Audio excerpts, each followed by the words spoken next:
On est le lundi 10 mars 2025, il est 20h, c'est une séance ordinaire. Alors, il y a une ordre du jour qui est assez long. Il y avait l'ordre du jour? Oui. Bon. Bienvenue tout le monde. Il y a des gens qui veulent entrer, c'est peut-être leur temps de leur dire, je ne sais pas. Il me semble que j'entends des voix. Entends-tu des voix?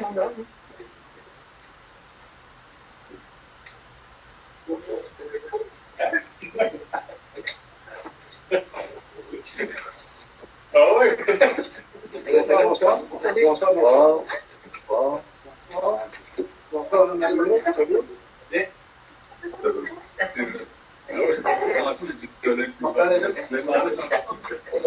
Ah ouais? Je pensais à moi.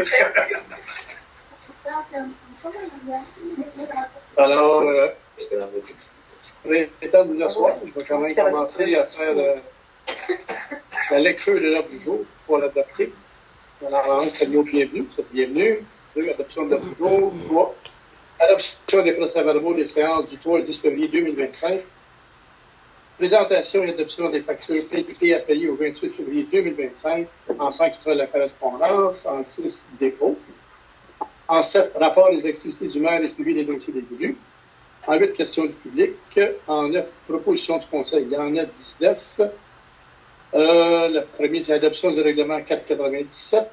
En 9.2, adoption de la politique de prévention et de prise en charge des situations de harcèlement, de violence et d'incivilité au travail. En 9.3, adoption du code de civilité au travail. En 9.4, entente société protection des animaux, c'est protection, hein, ça. De traitement, désignation des personnes responsables. En 9.5, nomination du maire suppléant.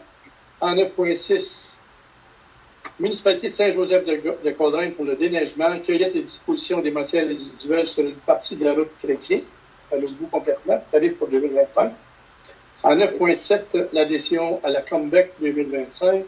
En 9.8, formation à l'Association des directeurs municipaux du Québec.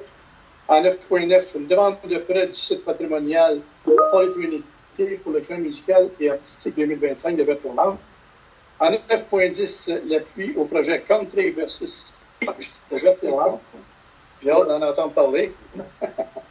En 9.11, embauche d'une guide touristique. En 9.12, assurance générale 2025-2026. En 9.13, nomination d'un procureur à la Cour municipale.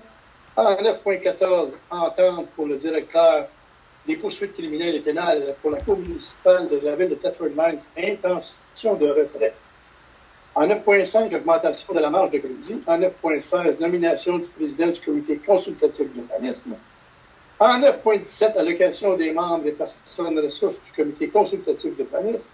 En 9.18, demande de dérogation mineure pour le lot 6 235 630. En 9.19, impression du document historique. Le site patrimonial Holy Trinity de Maple Grove, Fondation Histoire et patrimoine dans les cantons de l'Est. Et en 10, ce sera la levée de l'Assemblée. Alors, je propose que 9.19 soit reporté à une séance ultérieure, le temps que l'ensemble des membres du Conseil puissent prendre connaissance des différentes propositions pour l'impression du nom soumises.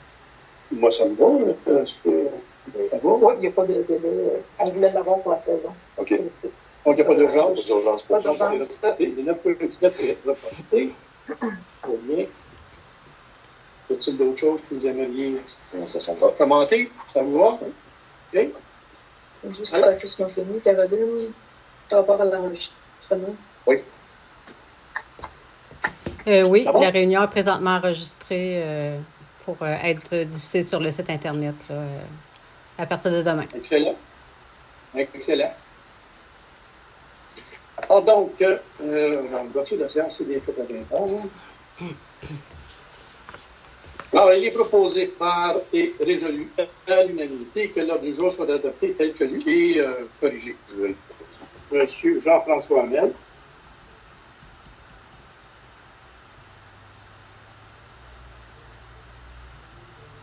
En 3.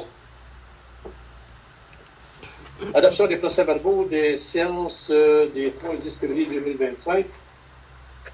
Est-ce que Mme la DG veut nous faire un bref résumé de ces 2 séances, s'il vous plaît. Oui, la séance du 3 février, entre autres, il y a eu l'avis de motion donné pour le règlement 502 sur le code d'éthique des élus. Ensuite, l'adoption du règlement pour la régie des séances du Conseil.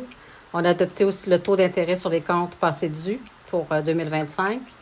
Aussi, il y a une résolution qui était passée pour le versement des comptes de taxes pour le versement pour le paiement des comptes de taxes municipales, là, passant à 3 versements par année.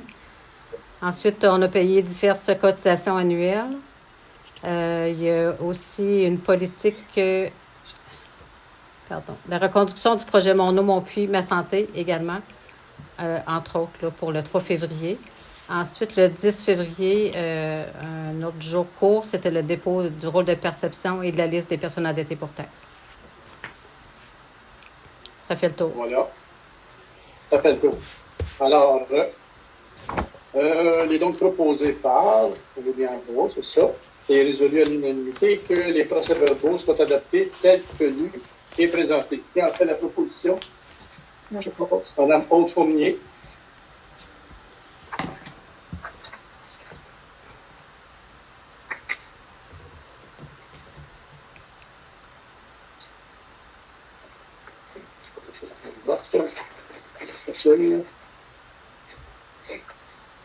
Alors, on est rendu à la présentation et adoption des factures payées et à payer au 28 février 2025. Alors, Madame la directrice nous présente les listes des factures payées et à payer au 28 février 2025. Oui, donc Oui. La première liste pour les paiements faits en ligne. La première facture, c'est une facture de Bell Canada pour le téléphone de la mairie à 94,5. Une première facture de Hydro-Québec, 1232,60 pour l'électricité à la mairie. Hydro-Québec, deuxième facture, 316,41 pour l'éclairage public et l'église. Une troisième facture, Hydro-Québec, 35,82 pour l'éclairage au parc Mercier. Ensuite, Belle Mobilité cellulaire, 48,34 pour le compte de février dernier. Ensuite, Revenu Canada pour les retenues à la source, 1483,12 pour février également. Ministère du Revenu, les DAS aussi, 3834,68 pour le mois de février. Ensuite, ministre du Revenu du Québec, 887,13. Ça, c'est un ajustement qu'on fait à chaque année là, pour les normes du travail. Ensuite, WEX Canada Limité, c'est pour le carburant, 126,92. Ensuite, une compagnie numéro 90 78 31 84 Québec Inc., c'est pour le backup, 22,94. C'est un frais qui revient chaque mois. Ensuite, Desjardins Assurance, 998,73. C'est pour les assurances collectives. Les 4 prochaines factures de Desjardins Assurance, c'est pour les RVER, donc 47,25 une première fois, 47,25 une deuxième fois, 138,11 et 229,10. Vous pouvez nous rappeler ce que c'est déjà que les RVER, s'il vous plaît? Oui, les RVER, c'est les épargnes retraite pour les employés. Oui. Ensuite, Sogetel, 91 et 93, c'est l'Internet du mois de février. Et la dernière facture, Visa Desjardins, 195,11, c'est pour les jaseurs de janvier et février dernier. Donc, pour un total pour les paiements en ligne de 9 829,49. Ensuite, pour les factures payées par chèque, Xerox Canada, 472,9, c'est pour le compteur. François-Pierre Nadeau, 62,54, c'est pour les diverses rencontres que M. le maire a eues. J'étais supposée d'avoir les factures. Vous avez les spécifier pour que le public le sache? Oui, je suis en train de regarder si je l'ai avec moi. En tant que la MRC, Oui. il a plan climat, si je ne me trompe pas. Oui, je pense que je l'ai ici, là, juste un instant. Oui, rencontre MRC, le plan climat, entre autres. Voilà. Donc, 62,54. L'Association des directeurs municipaux du Québec, 448,40, c'est l'adhésion 2025. Groupe CCL, 287,84, c'est pour l'achat de papier pour faire les comptes de taxes. MRC des Appalaches, 2543,75. C'est les frais pour l'inspectrice là, à la MRC des Appalaches. Là, donc, le soutien qu'elle nous donne, là, c'était pour les périodes de septembre à décembre dernier. Madame Jézéchiel, c'est ça? Oui, Perrine Jézéchiel. C'est ça. Septembre à décembre, vous avez dit? Septembre à décembre, oui. Septembre à décembre. Municipalité de Saint-Joseph de Coleraine, c'est pour la résolution là, qu'on va passer, entre autres. Là, il y a le déneigement, les services incendies et les déchets. Cette année, on n'a pas là, le frais de récupération parce que c'est la MRC des Appalaches là, qui a maintenant cette responsabilité-là. Donc, 10 490. Fédération québécoise des municipalités. Une première facture pour l'étude des analyses de tâches là, qui a été commandée par les élus. Les études de tâches là, pour les employés de la municipalité. Une première facture de 3 811,86. Est-ce qu'ils vous ont donné une date butoir, une date de livraison finale? On peut s'attendre à voir ça quand? D'ici la fin mars, là, on m'a dit que le rapport devrait rentrer. Okay. Oui. Okay. Alarme et communication aérienne, c'est la supervision là, pour l'alarme au bureau municipal, 193 et 16. La COMBIC, c'est l'adhésion 2025 pour l'inspecteur municipal, 436 et 91. Vivaco Groupe Coopératif, une petite facture de 7,91. Je crois qu'on a dû acheter je ne sais pas comment le dire, là. C'est quelque chose pour dégeler le gaz du tracteur, là, parce qu'on a dû utiliser le tracteur là, dans le mois de février, puis vu qu'il n'est pas utilisé souvent, là, puis qu'il faisait très froid, le gaz, le carburant a gelé. Je ne viendrai plus quand tu vas être dans le garage. Non, c'est ça, c'est sûr. Service sanitaire Denis Fortier, facture de 8 359,64. C'est pour les cueillettes de février et mars. Germaindec Excavation, c'est pour le déneigement, c'est le 4e versement, 94 031,26. Ville de Thetford Mines, c'est la facture pour les loisirs 2024 et une intervention qu'il y a eu aussi des pompiers. Vous avez dit loisirs 2024? Oui, les loisirs 2024. Je m'excuse, là, je cherche. Donne-moi 2 secondes. Là. J'avais un document avec tout. Je ne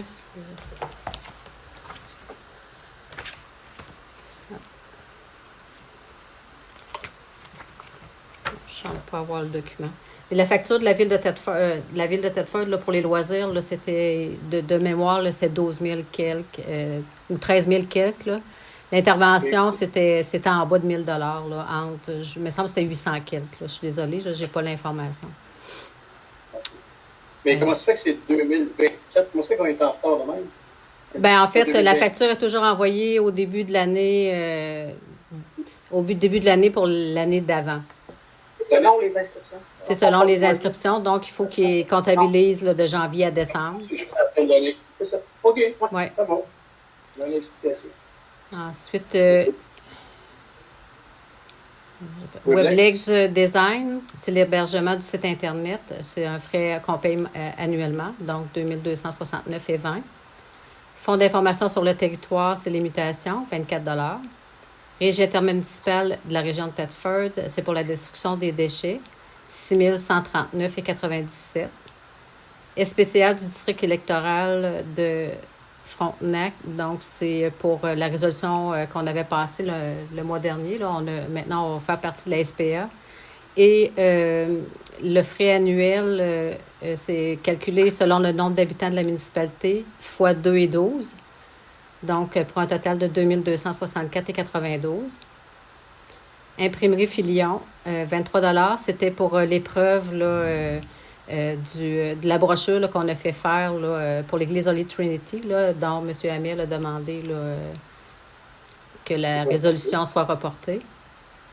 Média transcontinental, dans le 394,59.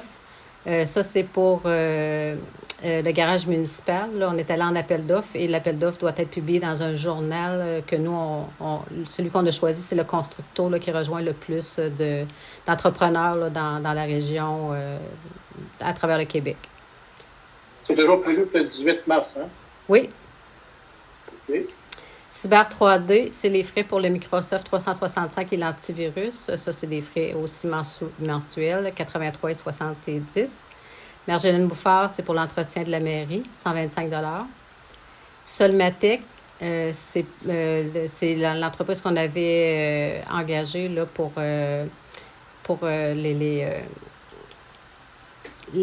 je m'excuse, là, je cherche le mot, là. C'est pour les matériaux, là. Eux autres, L'analyse des matériaux. oui, c'est ça. Merci, M. le maire. Je perdais mes mots, là. Oui.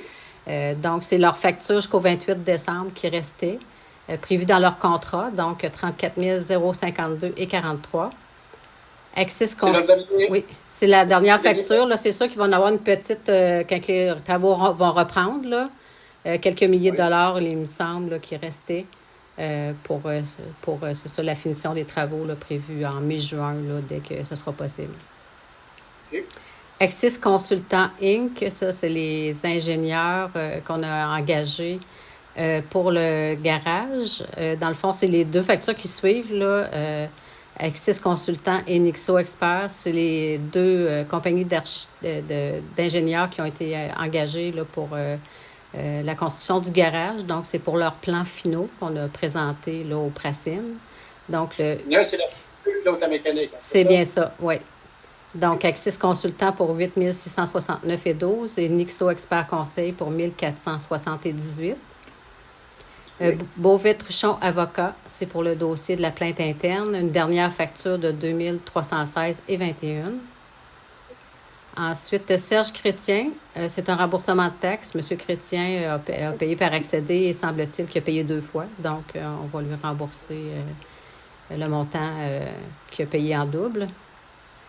Caroline Nadeau, 79,20, c'est pour mes déplacements là, à la caisse, à la MRC, à réunion des MRC des Appalaches, au bureau de poste. Et à la même réunion là, que M. le maire est allé aussi là, à Saint-Jacques-le-Major pour le plan climat.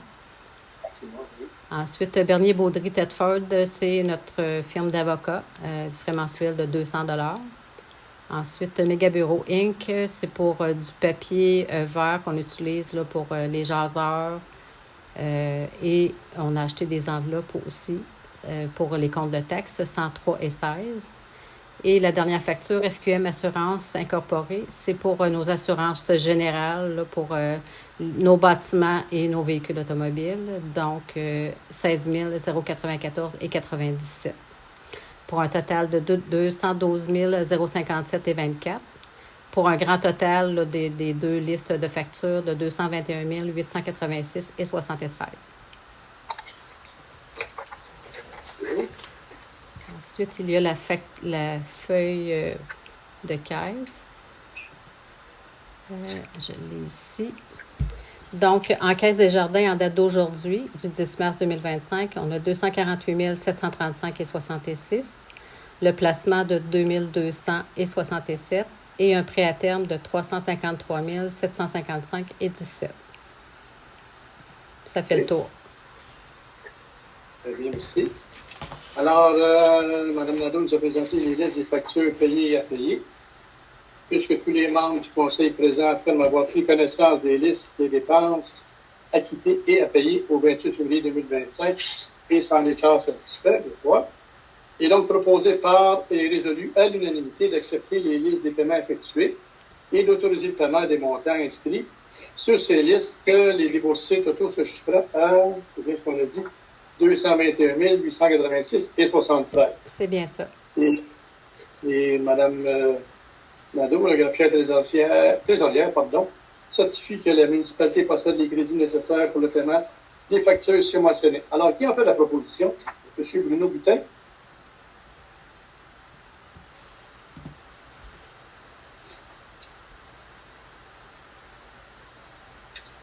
Point numéro 5 de l'ordre du jour, correspondance.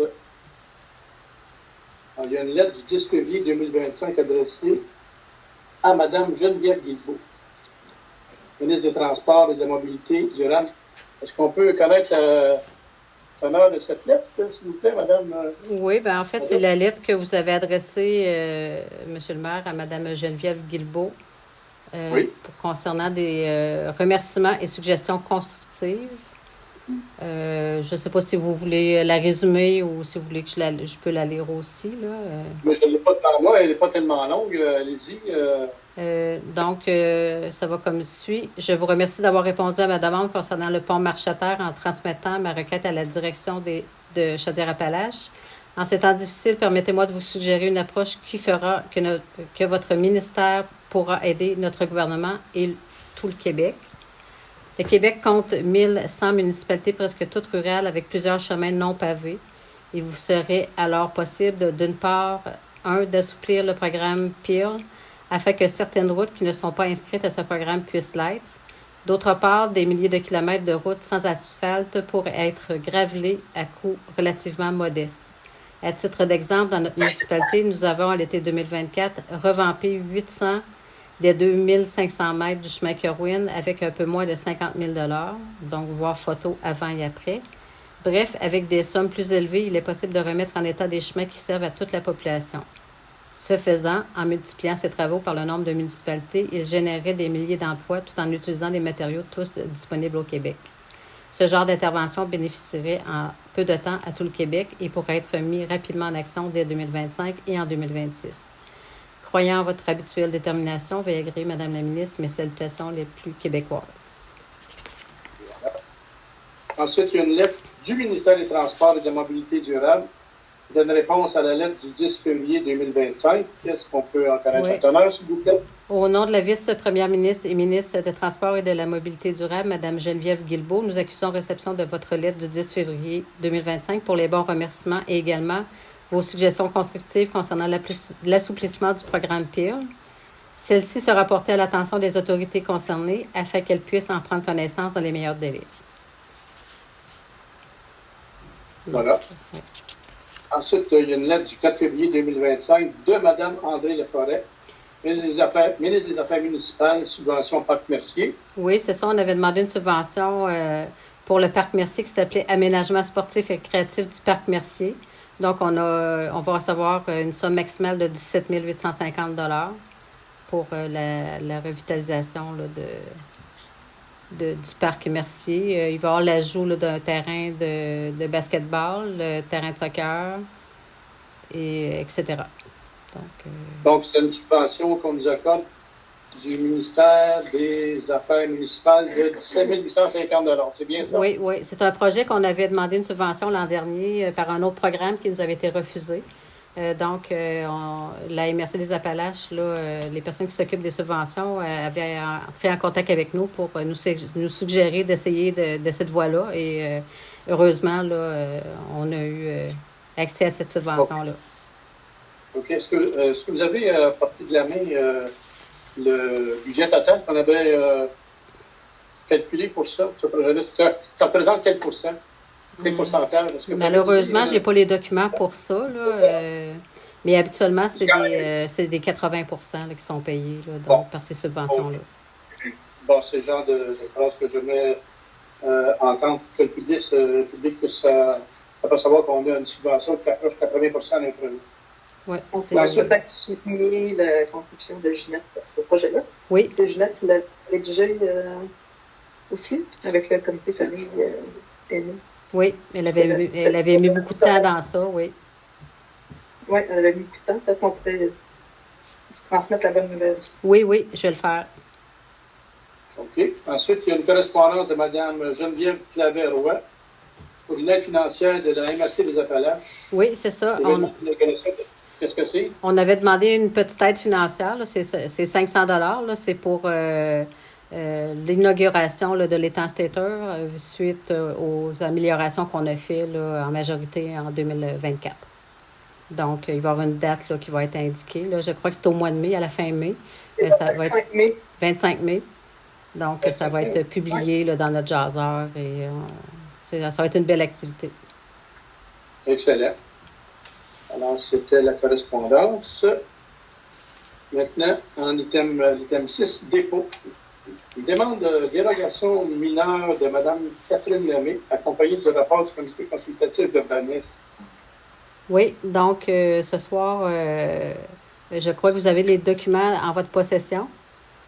C'est une demande de dérogation mineure de Mme Lemay qui a été étudiée par le comité consultatif d'urbanisme le mois dernier. Et Mme Jézéchiel a fait rapport de cette rencontre-là. Donc, il vous est déposé aujourd'hui. Et dans l'ordre du jour, juste vérifier, parce qu'il y avait... en 9.18, je crois, demande de dérogation mineure de Mme Catherine Lemay. Donc, normalement, le Conseil aurait eu une résolution à passer, à savoir s'il voulait aller de l'avant là, avec la décision que le CCU avait prise. Mais entre-temps, on a reçu une lettre d'une avocate contestant cette demande de dérogation-là de la part d'un citoyen d'Irlande. Donc, Mme Perrine Jézéchiel, qui nous donne un soutien en urbanisme, m'a dit de reporter, de vous en informer et de faire reporter cette résolution-là pour que vous puissiez analyser le tout, là, vu que c'est une nouvelle information qu'on a obtenue.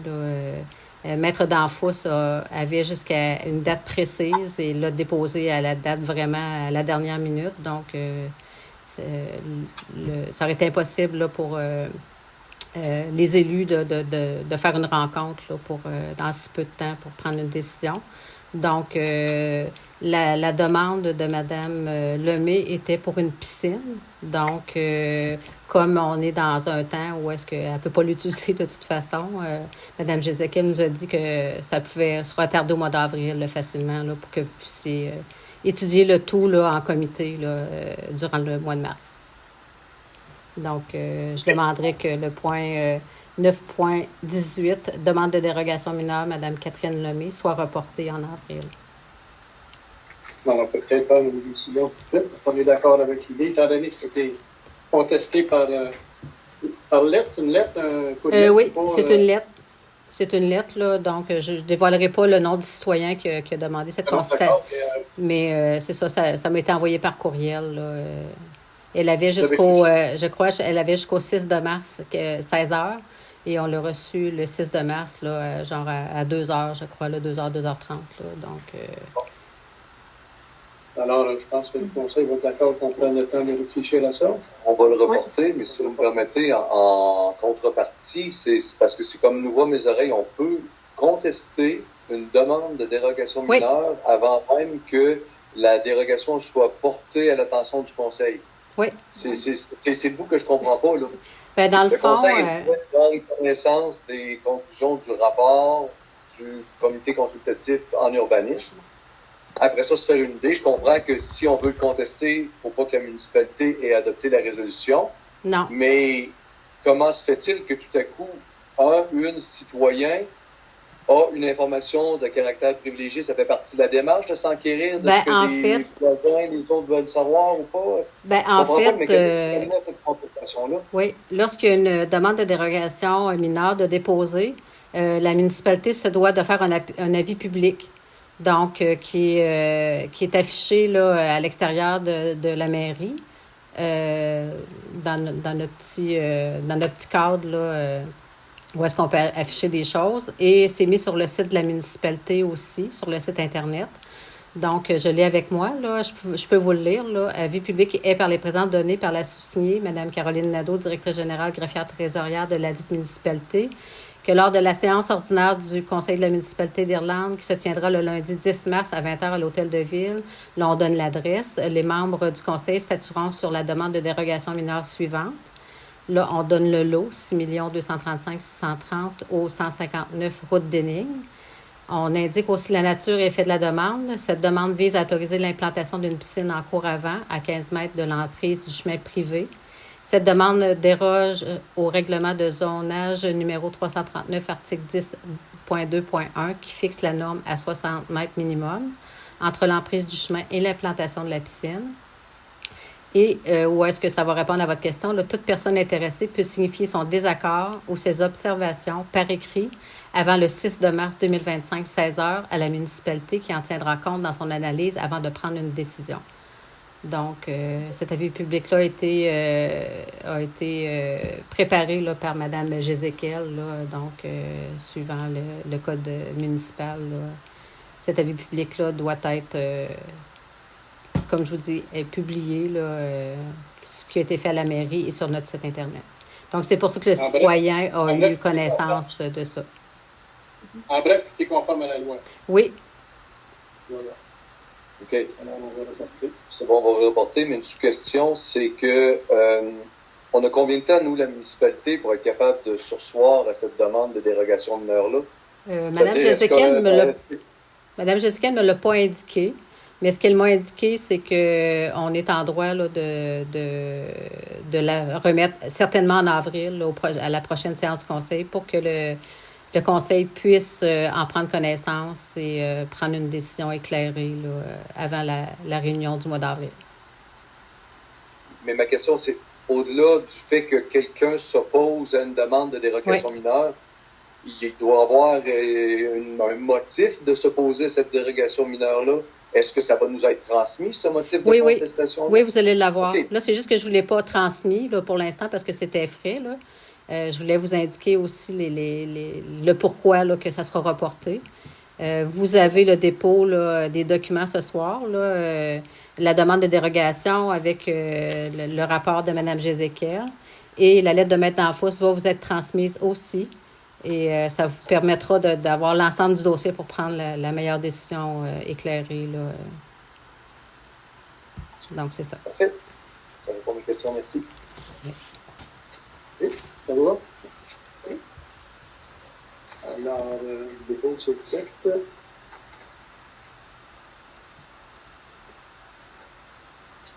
Alors, certes, le rapport des activités du maire est suivi les dossiers des élus. Pour l'instant, je n'ai rien de particulier à dire. Alors, voilà pour moi, en ce qui me concerne. Est-ce qu'il y a des élus qui ont quelque chose, des dossiers auxquels ils veulent... Non, de mon côté, c'est tranquille. Ça va, c'est tranquille, aussi. C'est plus mon chapeau de conseiller municipal et d'affaires. On a un premier spectacle qui va être annoncé pour le 24 mai. Donc, ça va être l'ouverture de la saison 2025 avec Monica Fréry, chanteuse avec montréalaise. Un superbe trio qui va être présent le 24 mai. Le reste est à suivre. Excellent. Oui, c'est pas mal ça. On lance aussi les inscriptions pour le camp musical demain. Donc, si vous voulez passer le mot autour de vous. Ensuite, on a eu vos questions du public.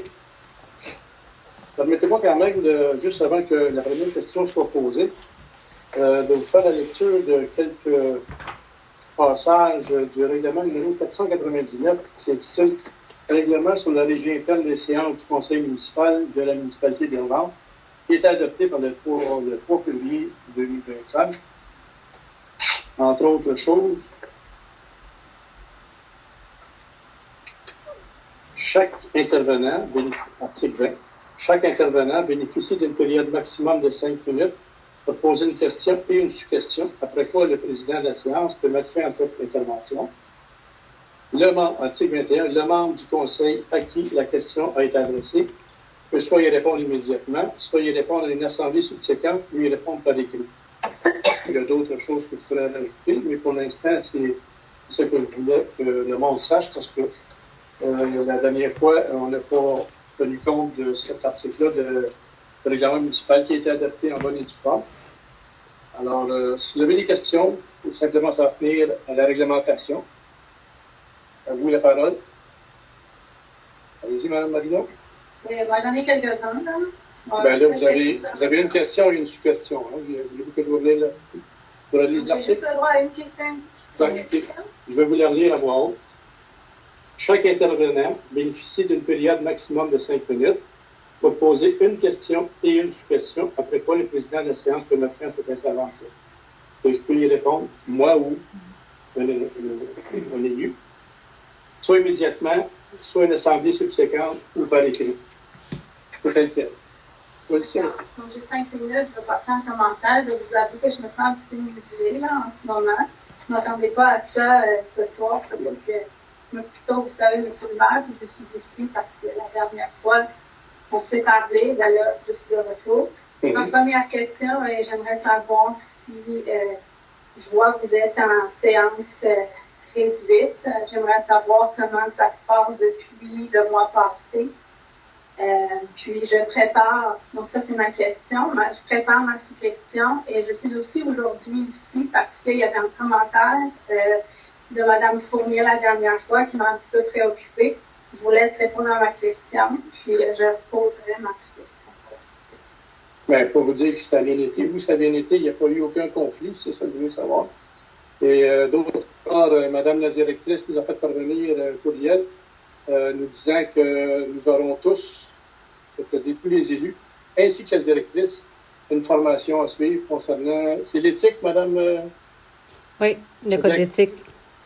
Code d'éthique des élus. OK. En ce qui me concerne, j'ai répondu à la question qu'on m'avait posée. Quand est-ce que je vais être disponible? J'ai donné ma disponibilité pour le 19 de mars. Alors, je m'excuse, je me suis peut-être pas bien précisée. La dernière fois, le conseil m'a paru très divisé. Il y avait toutefois un désir d'unification, de travail ensemble. C'est là ma question plutôt. Pas est-ce que vous êtes chicanés ou pas? Est-ce que vous avez vraiment... Écoutez, on n'a pas eu à se rencontrer, c'est parce qu'on n'a pas eu à travailler ensemble. On s'est pas rencontrés déjà l'année. Votre suggestion, c'est quoi? Ma suggestion est la suivante. Mme Fournier mentionnait l'absence de Mme Ginette Barnabé, qui n'est plus conseillère municipale de Cité. Moi, je ne le savais pas. Je ne sais pas si vous le savez, mais en 2023, j'ai travaillé sur le comité MADA avec 3-4 autres citoyens d'Irlande. On a travaillé plusieurs soirées ensemble. On a même eu une rencontre ici dans le bureau. Madame la directrice générale était là. Jean-François était là aussi. On a parlé, on a regardé vraiment la carte d'Irlande. On a regardé vraiment les lois, à savoir qu'est-ce qu'on pourrait faire avec l'Irlande, comment est-ce qu'on pourrait développer l'Irlande, etc., etc. Mm-hmm. Alors, ma question est la suivante. À la lumière du fait que Mme Ginette Barnabé est partie, qui est-ce qui va reprendre la famille et les aînés? Parce que je vous avoue, en regardant votre bilan, d'ailleurs, je vous félicite pour votre bilan, là, mais on dirait que vous travaillez à la voirie, sérieusement. Je veux dire, qu'est-ce que vous faites pour les familles et les aînés ici? Qui va reprendre ce dossier des familles et des aînés? Okay, je vais répondre en partie à votre question. Je suis le premier à être d'accord pour que MADA soit mis de l'avant. Ça, vous avez mon entier appui là-dessus. Je ne veux pas que ce soit un rapport qui soit tabletté. Pas du tout. Au contraire, je veux que ça soit mis de l'avant. Ceci étant dit, il ne faut pas penser que je m'occupe juste de la voirie. Ça, c'est pas vrai. Là. Je pense à bien d'autres choses. Mais qui va remplacer Mme Barnabé? Ça, je ne sais pas pour l'instant. Je n'ai pas de réponse à ça. Je peux vous la donner une autre fois lorsqu'il y aura un atelier. Parce qu'il y aura un atelier qui sera fait à ce sujet-là. Je suis entièrement d'accord avec vous que le MADA doit être mis de l'avant. Et il y a plusieurs recommandations là-dedans qui valent la peine d'être mises. D'autant plus que si on prend l'acronyme tel quel, MADA, Municipalité Amie des Aînés, premier concerné.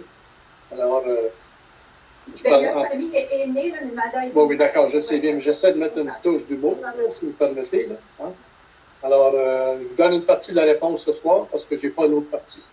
Je vous la communiquerai peut-être à la prochaine séance du Conseil, telle que mentionnée dans les règlements. Merci. Ça fait plaisir. Joanne, monsieur Gouin, d'autres personnes? Je ne sais pas, ils sont arrivés avant moi. Il n'y a pas d'ordre. Il n'y a pas d'ordre. Allez-y. Moi, je viens pour la rivière Pont-Bernard. Oui. Depuis qu'on refait le pont, on a des problèmes d'assemblement en dessous le pont. En 2023, ils ont sorti 4 égouts de Kirabelle. Puis, suite à la demande que j'avais faite, puis Mme Nadeau avait envoyé une ministère du Transport, puis il y avait 7, ils sont venus. L'été passé, il y avait à peu près le même nombre de voyages et gravets qui s'est accumulé. On ne sait pas pourquoi ça s'accumule. Avant ça, on n'avait pas ce problème-là. Mme Nadeau a fait le suivi au ministère des Transports, puis ça a été refusé. Donc, on est venu chercher la gravette. C'est pas ça qui occasionne le débordement de la rivière, mais un bon coup, il va se passer de quoi. Puis peut-être que ça serait bon d'apporter un suivi à ça. On ne peut pas comprendre pourquoi. Avant ça, il n'y en avait pas de gravier, ou très peu qui s'accumulaient sur le pont. Mais là, je dirais qu'il y a le tiers du pont que l'eau ne peut pas passer.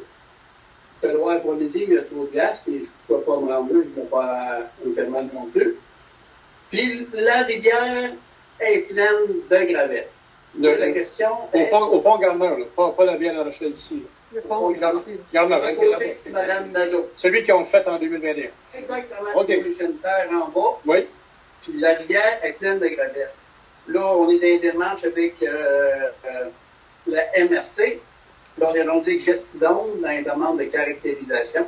Oui. Oui, la question, oui, est-ce que la municipalité peut aller chercher des subventions ou des montants pour la rivière? Parce que ça, cette gravelle-là, elle vient des hauts. Forcément. Fait que c'est ça ma question. C'est le même, Madame la directrice, c'est le même ruisseau où le pont Prou en haut, c'est le même ruisseau, hein? Oui. Oui. Même. Et que ça part de loin. Ben, ça part des éoliennes en haut, puis la route de la Rochelle en haut, tout le ça. Ben, écoutez, pour répondre à votre question, est-ce qu'il y a des subventions? Je ne sais pas. Je ne sais pas. Est-ce que monsieur, je pense pas, ça m'étonnerait. Est-ce que Madame la directrice pourrait quand même s'enquérir pour savoir s'il peut y avoir des subventions à ce sujet-là? Oui. D'un autre côté, il y a une question, il y a une chose que je me vois presque obligé de dire, c'est que les ingénieurs ont fait un pont, pas ceux qui sont occupés de la rivière.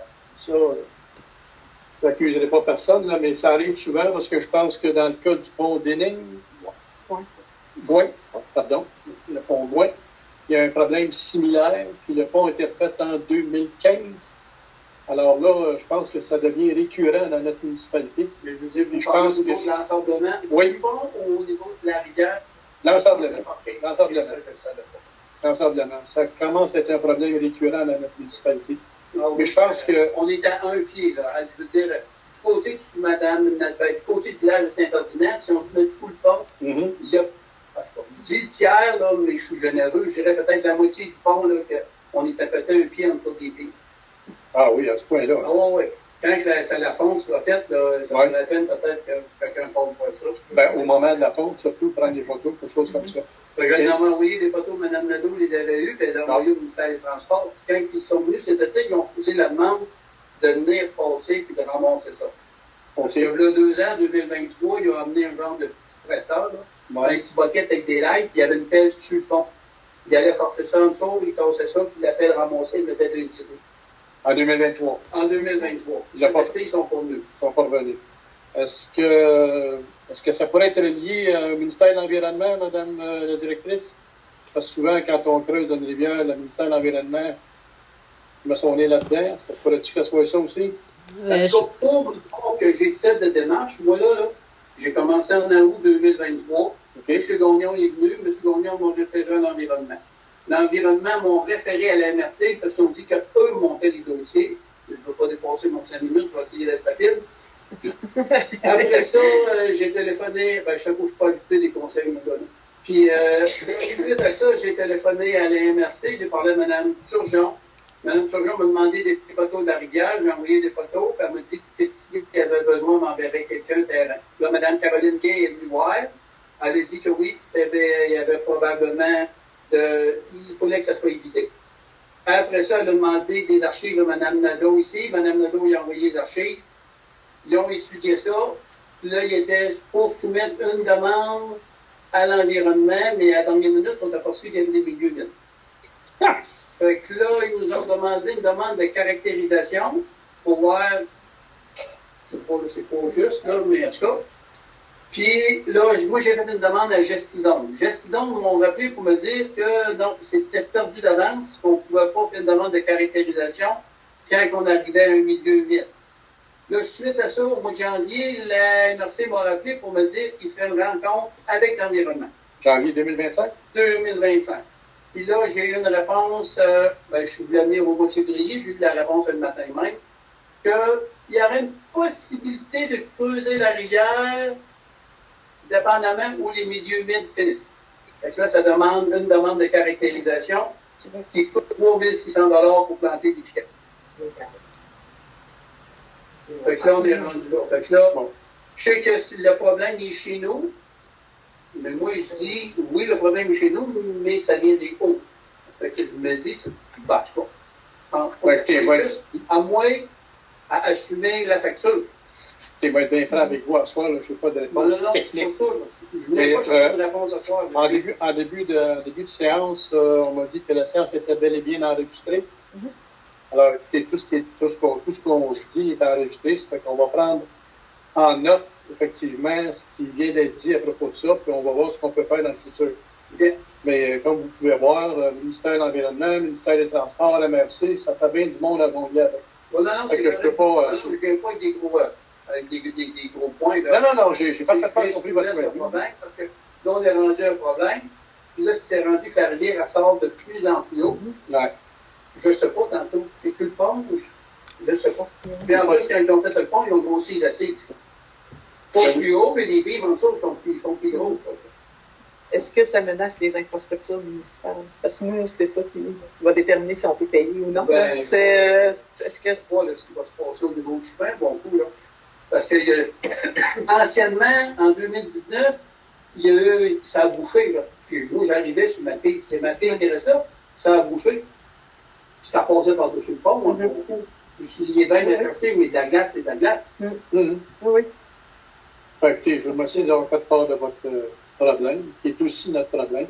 On va regarder ça le plus près possible. On va essayer de trouver une solution, mais c'est le genre de choses que vraiment je ne ferai pas de promesse. La seule promesse que je peux vous faire, c'est qu'on va regarder le plus possible ce qu'on peut faire. Parce que je veux dire, s'il y a un suivi à ça, tu sais, comme la municipalité, c'est du bon stock, le gravier que là, vous pourriez garder le gravier.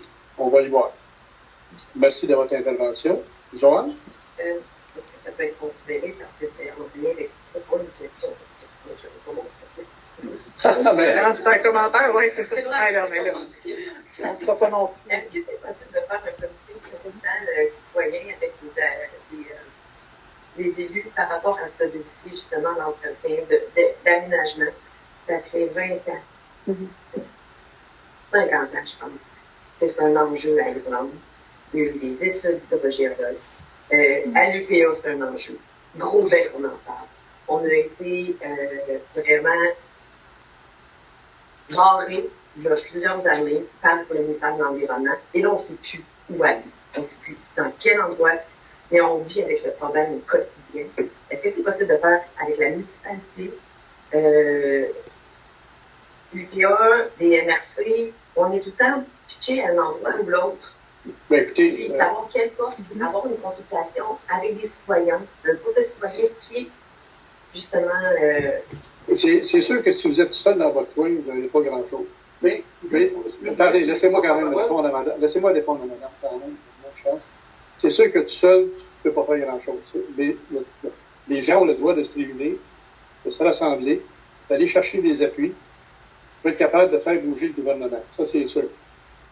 Je fais juste une comparaison bien vite. Regardez Trump, ce qu'il fait avec le Canada au complet. Les gens se révoltent. Okay? On fait tout notre effort. Pourquoi? Parce que tout le monde ensemble, on fait quelque chose. On s'en va à l'épicerie, on regarde tout si c'est fait au Québec ou au Canada. C'est tout le monde ensemble qui fait quelque chose, qui réagit. C'est de se mettre tout ensemble. C'est sûr que si toi, tu décides de faire un comité, puis tu en parles à la municipalité, puis on peut en discuter. Là. On ne prendra pas de décision à soir. On peut en discuter. Puis tu parles de l'UPA, c'est très fort l'UPA. Il n'y a pas de doute là-dessus. C'est une petite affaire bien vite, quelque chose en passant, là, c'est qu'ils ont commencé au gouvernement à se préparer pour 2026. Parce que tu vois ce que je veux dire, là, c'est peut-être le temps de faire des pressions. Alors, c'est un commentaire comme ça que je fais. Je t'encourage à créer une association, si tu penses avoir le temps de le faire, puis créer des gens, l'association du, je sais pas quoi, là, contre l'ensemblement des rivières à Irlande. Parce qu'il y a tu as une suggestion? En tout cas, on a le plan directeur de l'eau à Irlande, qui est déjà un comité existant avec l'UPA, avec les forêts, avec le gros bec. Pourquoi pas utiliser ce comité-là déjà existant? Puis fixer une rencontre. C'est dessus, Joanne, puis on invite des citoyens touchés. Puis puis c'est dans le plan directeur de l'eau aussi de réfléchir à cet enjeu-là. Donc, on n'attendra pas que... Je avec une pétition. Là, je constate une chose, c'est le deuxième pont qui pose des problèmes de même. Oui, c'est ça. C'est le deuxième pont qui est fait par le ministère des Transports. Le ministère des Transports, il ne fait pas rien que travailler à Irlande. Il doit y avoir d'autres municipalités qui ont des problèmes comme ça. Parce qu'il y a une complexité terrible au niveau de la l'environnement. Parce que moi, la première personne que je lui ai parlé, il m'a demandé si je savais dans quoi je m'embarquais. Si c'est grave. Quand il dit, en voulant dire, là, de bord, tu perds ton temps. Oui, d'ailleurs, c'est justement. Non, je suis d'accord, mais tu sais, c'est juste pour dire, puis je me l'ai fait dire, par même au téléphone, savez-vous dans quoi vous vous embarquez? Bon. OK, je pense qu'on a fait le tour de. On a bien pris en date. Est-ce que M. Gouin, vous avez quelque chose? Faites juste votre nom complet. C'est votre nom, c'est Michel Bizier. Michel Bizier. OK.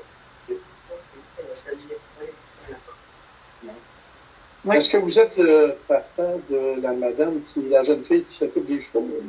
Non, ça c'est M. Blier. Ça, c'est Blier, OK, je me suis... Ma fille, elle reste en face de chez Mme Nadeau. Je me suis trompé, Blier, je m'excuse. Voilà. Monsieur Gouin? Oui.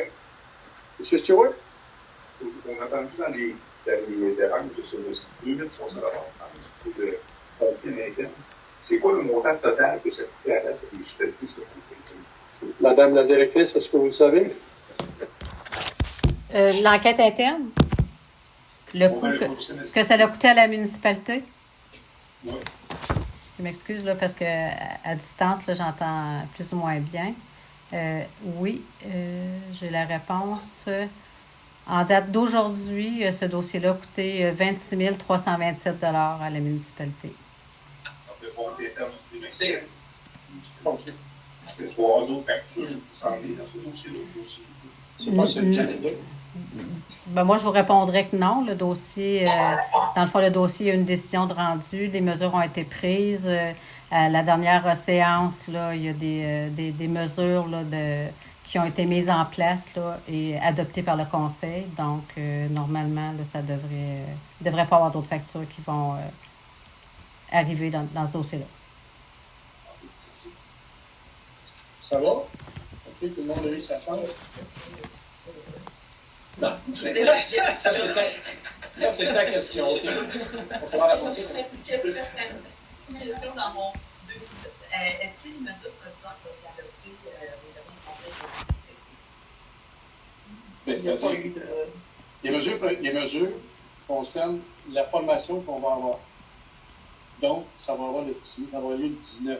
Tu parles de mesures? Oui. Non, c'était pour le dossier de la plainte. Fait quoi donc? Bon, c'est pour la présence au bureau municipal. D'activer la direction générale.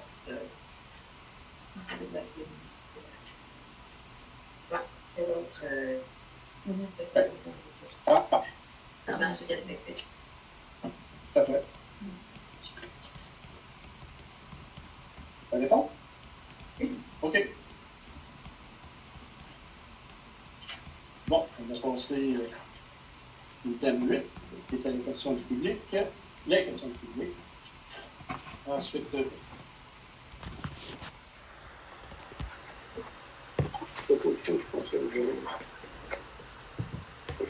proclamation. Ah, OK, bon. Vas-y. Pas une conséquence au conseil. Pas de résolution, c'est une proclamation. Journée nationale de promotion de la santé mentale positive le 13 mars 2025. Considérant que le 31 mars 2022, les élus de l'Assemblée nationale se sont prononcés à l'unanimité en faveur de la reconnaissance du 13 mars comme Journée nationale de la promotion de la santé mentale, considérant que le mouvement Santé mentale Québec et ses organisations membres lancent en cette journée leur campagne annuelle de promotion de la santé mentale sous le thème « Se ressourcer, c'est trouver sa zone de recharge », considérant que dans le cadre de cette campagne, de nombreux outils favorisant le renforcement de la santé mentale de la population sont offerts tout au long de l'année, considérant que la promotion de la santé mentale positive vise à accroître et à maintenir le bien-être individuel et collectif de la population et à favoriser la résilience, considérant qu'il a été démontré que les municipalités peuvent jouer un rôle de premier plan pour favoriser la santé mentale positive de leurs concitoyennes et concitoyens. En conséquence, le Conseil de la municipalité d'Irlande, lors de sa séance du 10 mars 2025, aujourd'hui, proclame la Journée nationale de la promotion de la santé mentale positive et invite les citoyennes et citoyens ainsi que toutes les organisations et institutions de sa municipalité à faire connaître les outils de la campagne annuelle de promotion de la santé mentale sous le thème « Se ressourcer, c'est trouver sa zone de recharge ». Pour ce qui est de la proclamation. Proposition du Conseil 9.1. Adoption du règlement 497. Attendu qu'un avis de motion a été donné par M. René Leblanc, conseiller au siège numéro 2 lors de la séance ordinaire du 15 juillet 2024, attendu que le projet de règlement a été déposé à la séance ordinaire du 15 juillet 2024 et que tous les membres du Conseil ont reçu une copie du règlement, il est proposé par, il n'est pas ici, est-ce que ça change quelque chose selon vous? Le fait que je ne sois pas là? Je pense que côté de procédure, ça prend quelqu'un qui est ici pour le proposer, mais là, comme il y a eu un avis de motion qui a été donné, est-ce que je me trompe de dire que ça prend quand même un élu qui siège pour être capable de proclamer une résolution? Madame Nadeau? Oui. Question de procédure. Parce que là, il n'est pas là. Donc, de proposer. On propose ou on remet la fois? Parce que s'il n'est pas là, il n'est pas là. C'est pas obligé que ce soit. Normalement, M. Leblanc, si M. Leblanc avait été là, ça aurait été lui qui l'aurait proposé, mais en son absence, un autre élu peut le proposer à ce moment-là. OK. Pas de problème. Donc, proposé par Jean-François Hamel. C'est bien ça? Et résolu à l'unanimité d'adopter le règlement 497 relatif aux animaux et abrogeant le règlement 334 concernant la garde des chiens sur le territoire, ainsi que le chapitre 5 sur les animaux du règlement numéro 433 concernant les nuisances. Point 2. Adoption de la politique de prévention et de prise en charge des situations de harcèlement, de violence et d'incivilité au travail. Je lis. Attendu que toute personne a le droit d'évoluer dans un environnement de travail protégeant sa santé, sa sécurité et sa dignité, attendu que la loi sur les normes du travail prévoit notamment l'obligation pour tout employeur d'adopter et de rendre disponible une politique de prévention et de prise en charge des situations de harcèlement, incluant un volet portant sur les conduites à caractère sexuel, attendu que la municipalité d'Orlande a adopté une telle politique le 4 mars 2019, résolution numéro 2019-0342, et qu'une mise à jour s'impose à la suite de l'adoption de la loi visant à prévenir et à combattre le harcèlement psychologique et la violence à caractère sexuel en milieu du travail, attendu que la municipalité d'Irlande s'engage à adopter des comportements proactifs et préventifs relativement à toute situation s'apparentant du harcèlement, de la violence ou de l'incivilité au travail, ainsi qu'à responsabiliser l'ensemble des organisations en ce sens. Attendu que la municipalité d'Irlande ne tolère ni n'admet quelque forme de harcèlement, de violence ou d'incivilité dans son milieu de travail, attendu qu'il appartient à chacun des membres de l'organisation municipale de contribuer et de promouvoir au maintien d'un milieu de travail sain. En conséquence, il est proposé par et résolu à l'unanimité que la municipalité d'Irlande abroge la politique de prévention du harcèlement et de l'incivilité et de la violence au travail adoptée le 4 mars 2019, résolution numéro 2019-0342, et que la municipalité d'Irlande adopte la politique de prévention et de prise en charge des situations de harcèlement, de violence ou d'incivilité au travail déposée à la séance du 9 septembre 2024, qui en fait la proposition. Madame Aude-Fournier.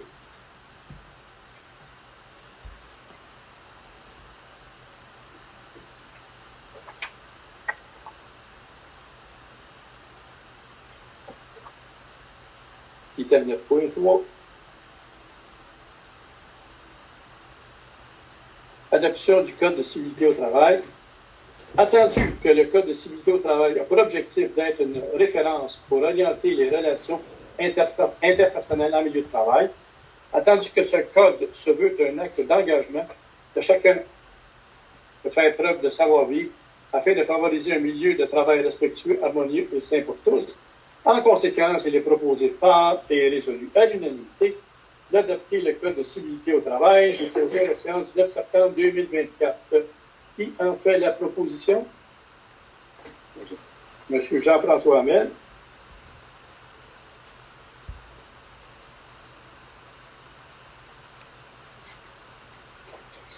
Entente Société Protection des animaux Thetford Mines, désignation des personnes responsables. Considérant que la municipalité adhérera à la SPA de Thetford Mines, pour l'année 2025, suivant la résolution numéro 2024-07-122, considérant que la municipalité doit désigner un fonctionnaire et ou un employé de la municipalité qui sera responsable de l'exercice des pouvoirs prévus à la section 3 du règlement d'application de la loi visant à favoriser la protection des personnes par la mise en place d'un encadrement concernant les chiens, il est proposé par et résolu à l'unanimité de désigner Caroline Nadeau, directrice générale, et Éric Gagnon, inspecteur municipal, pour l'exercice de ses pouvoirs. Qui a fait la proposition? M. Bruno Boutin. Caroline, ce règlement-là est en fonction à partir de maintenant. Oui. On a quel délai pour... est-ce qu'il va falloir acheter des médailles à nos chiens, des choses comme ça? C'est quoi le... Oui. On va être informés, les citoyens vont être informés par des jaseurs, mais c'est quoi le délai de conformité? Oui. Dans le fond, c'est l'application. L'application. On a combien de temps? La gestion comme telle. Se conformer. Dans le fond, la SPA va faire... On n'entend pas, hein? Oh, excusez. Désolée, j'avais fermé mon micro.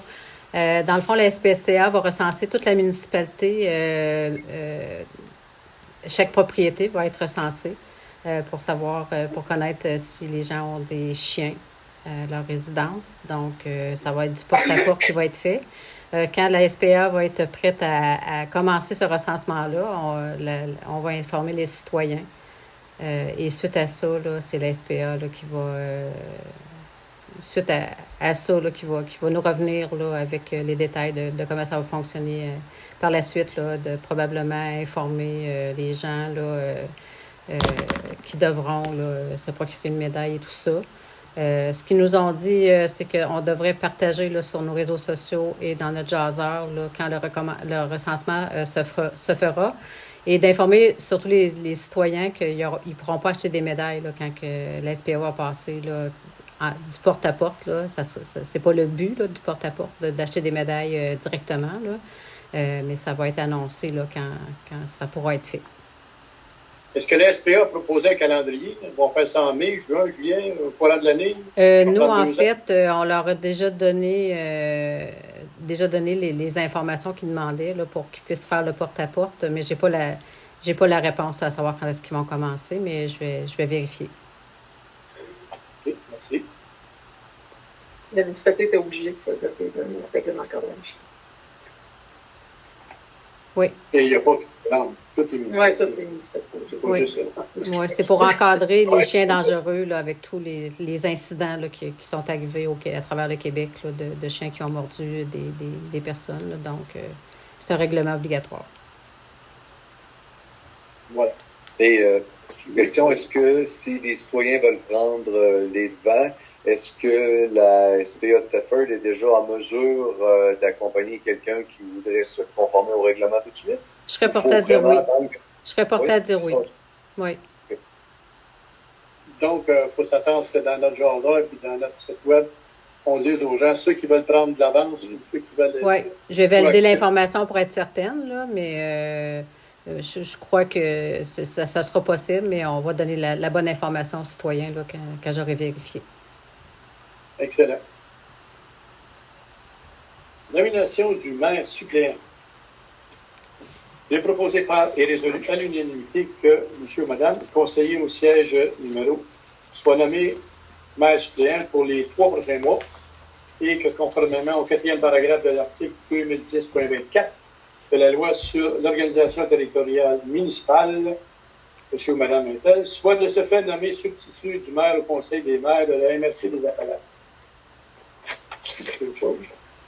Donc, je voudrais peut-être juste mentionner que Mme Aude Fournier est mairesse suppléante depuis le mois d'août.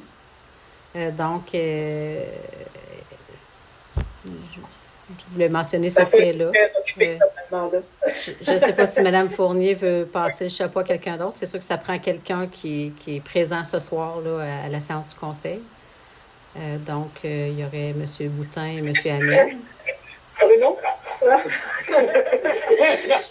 sais que M. Boutin est bien occupé avec son érablière, là, mais je ne veux pas dire que M. Hamel n'est pas occupé non plus, là, mais c'est juste pour dire que ça prend quelqu'un qui est présent ce soir. Là. Tout le monde est occupé, là, mais... Mais j'en fais pas poursuivre.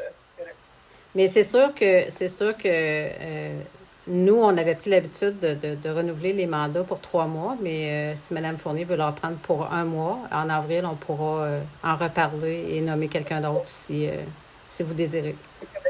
Il n'y a pas de problème. Est-ce qu'on le reporte pour 1 mois? C'est pas 3 mois, Caroline. Il n'y a pas de... Pas de problème pour 3 mois? Plus, Jean-Marc n'est pas là. Ainsi. Mais je vais pas de suite. Alors, c'est haut? Oui. Donc, pour mars, avril, parfait. Pour avril, mai, juin. Parfait. Il est proposé par elle-même? Non, je vais le proposer. OK. Alors, Jean-François Hamel. Autre premier. Alors, j'écris J.F. Hamel.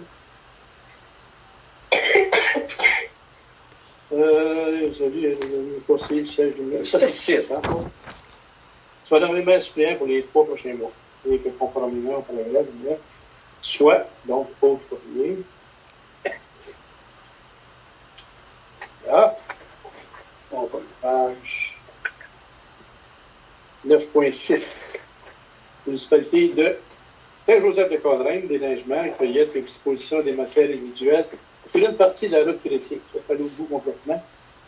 Il est proposé par et résolu à l'unanimité que la municipalité accepte la tarification 2025 telle que présentée par la municipalité de Saint-Joseph-de-Caudrène pour les services de déneigement, de cueillette des ordures sur une partie de la route chrétienne. Pour le déneigement, ça sera 6 290 $. Pour les ordures, 1 530 $. Il y aura des frais d'administration de 1 170 $. Qui en fait la proposition? Avant, moi, j'avais juste une petite question. Les frais administratifs représentent combien dans cette entente-là? Parce que actuellement, on s'entendait à 12-15 %, mais à 1170 sur 5700, est-ce qu'on est dans un barème qui est habituellement acceptable au niveau des ententes entre municipalités? En fait, l'an passé, la facture totale était de 8 990 $ et les frais administratifs, étaient de 1 300 $. Et cette année, la facture, là, elle est... juste un instant. Là. La facture, non, était... Là, je ne vous ai pas donné le bon montant. La facture de l'année passée était de 6, 7, 8, 9... environ 12 000 $. Et des frais administratifs de 1 300 $. Et là, les frais administratifs, ils ont baissé un peu, mais la facture est moindre. Si vous voulez retenir le chèque, je peux faire la vérification. C'est sûr que les frais administratifs sont assez élevés là, par rapport à... proportionnellement à la facture de l'an passé. Là. C'est 15 C'est 15 Mais l'an dernier, il y avait aussi le recyclage de mémoire. Là, il y avait le recyclage. C'était pour ça que la facture était plus élevée. Okay. Oui. Donc, ils sont allés leur appliquer 15 Oui. C'est la réponse qu'on avait eue l'an passé. Parce que j'avais fait la même vérification, on avait retenu le chèque et on m'avait dit que... Parce qu'il n'y avait pas de frais administratifs habituellement dans les autres années. Et c'est ce qui m'avait été répondu l'an passé, là, qu'il y avait, que ces frais-là seraient récurrents d'année en année. On peut comprendre, mais il faudrait quand même rester vigilant entre 12 et 15 % on peut comprendre, mais quand ça coûte aussi cher de frais administratifs que d'enlever des vidanges pendant un an de temps, faudrait peut-être, je sais pas, trouver un canal diplomatique et poli pour dire que me semble que, puis sachant que c'est pas nécessairement non plus une municipalité qui est pauvre, c'est juste peut-être une entente de bon voisinage, peut-être juste soulever un malaise. Faut pas ne retenir le chèque, mais soulever un malaise. À 15 % habituellement, dans le monde municipal, j'exprime mon malaise personnel en tant que conseiller. Ils ont peut-être changé 1110 en pensant qu'il y aurait de la cueillette. Ils sont peut-être fiés à l'ancienne approche. Qu'il y avait de l'administratif à faire au niveau de la cueillette des matières sélectives, oui, et que là, présentement, il ne l'a pas. Donc, ils ont oublié de... Si c'est les mêmes frais, peut-être juste un rappel amical entre voisins. Parfait. Je vais le faire avant d'expédier le chèque. Est-ce qu'on fait quand même proposer par? Oui, je vais le proposer, puis je vais attendre la réponse. Proposé par M. Jean-François Voilà. Adhésion à la COMBEC. Il est proposé par et résolu à l'unanimité que M. Éric Gagnon, inspecteur en bâtiment et en environnement, adhère à la Corporation des officiers municipaux en bâtiment et en environnement du Québec, la COMBEC, pour l'année 2025, que la municipalité paie les frais d'adhésion de 436,91 taxes incluses. Juste une petite question, le fait d'être membre de la COMBEC, est-ce que M.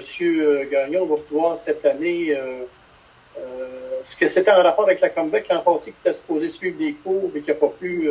Non, ça c'était des trucs donnés par la MRC des Appalaches via Grobec pour les inspecteurs. M. Gagnon n'avait pas pu y aller vu qu'il avait été en congé maladie. Mais la COMBEC, non, c'était pas... mais la COMBEC offre des formations, par exemple, et je vais voir personnellement ce que M. Gagnon s'inscrive à certaines cette année. Ça serait intéressant, effectivement. Alors, il est proposé par et résolu à l'unanimité, ce que je viens de lire, qui en fait la proposition pour que M. Gagnon puisse être membre de la COMBEC. Je vais y aller. Madame Paul Fournier.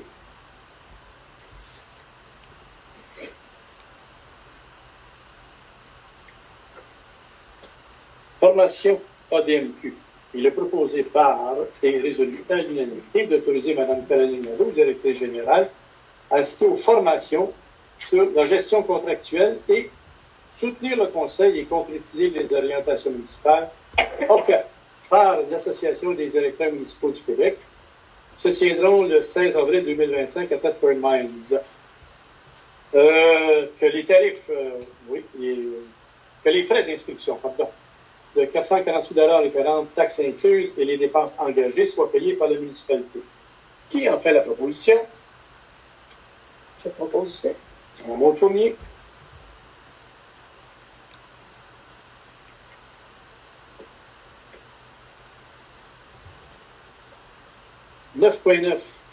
Demande de prêt du site patrimonial au Trinité pour le camp musical et artistique 2025 de Vertirland. Considérant que Vertirland a tenu avec succès 5 camps musicaux et artistiques sur le site patrimonial Holy Trinity, considérant que cette activité est offerte en priorité aux jeunes citoyens d'Irlande, considérant que ce camp contribue à l'éveil artistique des jeunes, à la découverte de différentes formes d'art et au développement d'un sentiment d'appartenance à leur communauté. En conséquence, il est proposé par et résolu à l'unanimité que la municipalité d'Irlande prête le site patrimonial Holy Trinity à Vertirland du 3 au 10 août 2025 pour la tenue du camp musical et artistique, et ce, pour une valeur estimée à 840 $, soit 105 $ par jour. C'est proposé par M. Jean-François Hamel. Est-ce que je comprends qu'on prête, mais ça aurait une valeur de 840 $? Oui, c'est ça. Comme un don, ni plus de moins. Contribution de la municipalité. Comme contribution naturelle municipalité. Voilà. Puis nous autres, ça vous permet d'être capable de vous qualifier de cette façon-là. Oui, ça monte la part du groupe. Parfait. Excellent. C'est très apprécié. Appui au projet, Country versus Beatbox de Vertirland. Encore une fois, Vertirland. Considérant que Vertirland présente une demande de financement dans le cadre du programme Fonds culturel de la MRC des Appalaches, considérant que le projet consiste à amener les participants et participantes à explorer des arts vocaux les plus divers, allant du chant country au beatbox. L'autre, on me dit, c'est quoi? C'est ça. Oui, franchement. Donc, on va améliorer ma culture à avoir ça. À part le Montréalais, par exemple, ça ressort. À travers une rencontre humoristique, et amicale entre ces deux styles, elle est proposée par et résolue à l'unanimité d'appuyer le projet Country vs. Beatbox, présenté par Vertirland. C'est juste un appui contre le oui. D'accord? Boutin? Par M. Bruno Boutin. Le beatbox, c'est l'art de faire des rythmes avec sa voix. C'est un art qui a été développé par les rappeurs, qui est très associé au rap, mais aussi qui de toutes les formes d'art urbain, de breakdance et tout ça. Fait que c'est l'art de faire des rythmiques avec sa bouche puis des percussions vocales. C'est assez impressionnant. Donc, on a 2 rappeurs de beatbox qui débattent, qui vont faire des duels contre un groupe de country qui débarque à la fête d'Irlande. Ah, oui. Ça va être vraiment la ville contre la campagne qui s'affrontent sur scène de façon drôle et humoristique, là, avec des vrais rappeurs de Montréal qui débarquent à Irlande. Les jeunes vont monter aussi, participer à ces duels-là. Donc, pendant le camp musical, ils vont aussi travailler des numéros de beatbox puis des numéros de country. Ils vont participer aussi à ces duels amicaux. Oui. Voilà, merveilleux. 9.11. Embauche d'une guide touristique. Considérant que la municipalité désire procéder à l'embauche d'un guide touristique afin d'animer des visites guidées au site patrimonial Hall-et-Trinité et de faire la promotion du parcours La Vallée d'Irlande. En conséquence, il est proposé par et résolu à l'unanimité que la municipalité embauche Mme Capucine Séré-Couting. Qu'est-ce que c'est comme ça qu'on parle? Couté. Au taux de... On n'a pas fixé un montant en vert pour l'instant. Non, en fait, j'ai demandé à Caroline et Coralie de relancer Capucine. Je ne sais pas si ça a été fait pour discuter de la proposition. Si on peut reporter non, mais... En fait, j'avais posé la question à Mme Fournier également, à savoir si c'était moi qui devais contacter Mme... oui, puis je crois que je n'avais pas eu de réponse, donc je pense qu'il y a eu comme une mésentente, là. Peut-être que cette... on va la reporter. Non, on va reporter. Mais moi, j'aime mieux que ça passe par les employés. Parfait, il n'y a aucun problème. Je vais faire la vérification et on pourra l'adopter là, en avril prochain. Elle était très intéressée. Il faudrait peut-être juste pas tarder pour qu'elle planifie son été en fonction de ça.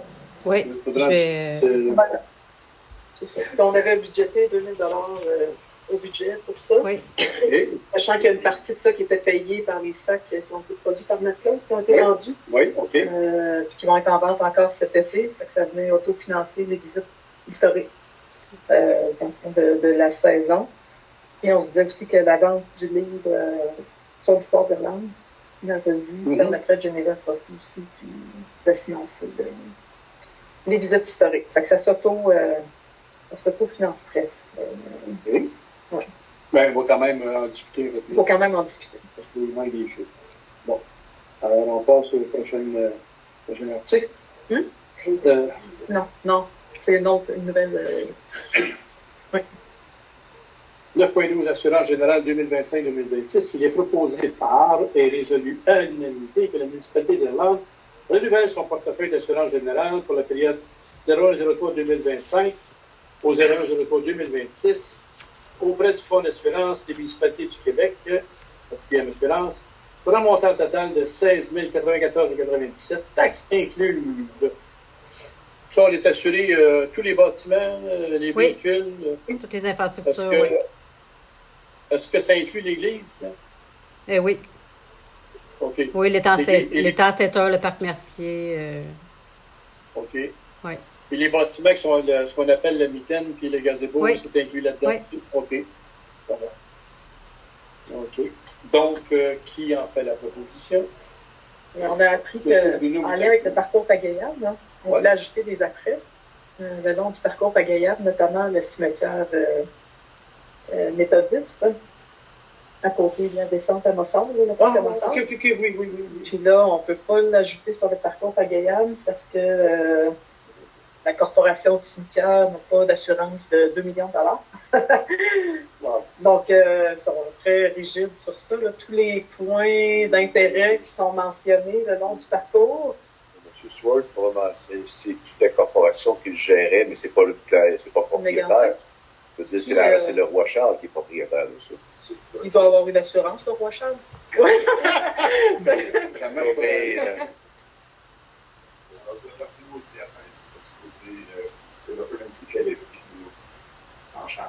En gestion, mais je veux dire qu'il ne peut pas en étant propriétaire. Non, c'est sûr, c'était le qui faisait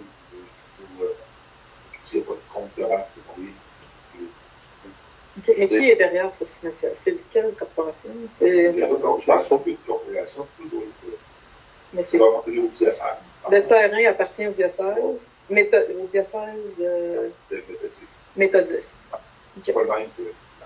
OK. Donc, eux, peut-être que si on faisait une approche, c'est sûr qu'ils ont des assurances pour leur propriété. Ben, il faudrait savoir si c'est pas notre portefeuille d'assurance qui va le couvrir, parce que c'est nous qui favorisons la visite du patrimoine par nos installations sur ce terrain-là. Donc, je pense que ce serait peut-être important de vérifier, Mme Nadeau, si, puisqu'on donne accès et qu'on, dans le fond, on le favorise, on a mis des panneaux d'interprétation, il faudrait juste savoir s'il y a une faseuse de vol qui décroche, à qui qu'on fait le chèque, est-ce qu'on est responsable? Parce que c'est ça. Oui.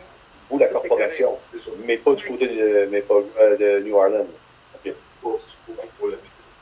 Il faudrait peut-être valider ça, Mme Nadeau, à savoir la municipalité, si on pourrait être tenu responsable ou s'il y a un vice d'assurabilité quelque part.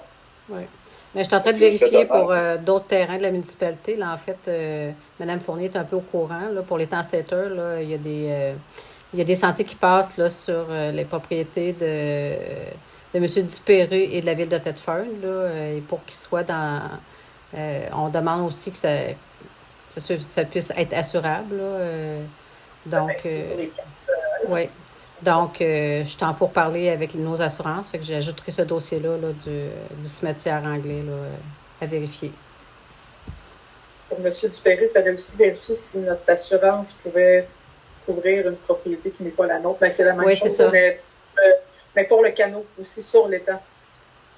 Parce que lui, il ne veut pas être responsable de... En fait, il y a un portage là, sur la digue. C'est ce bout-là qui est à vérifier.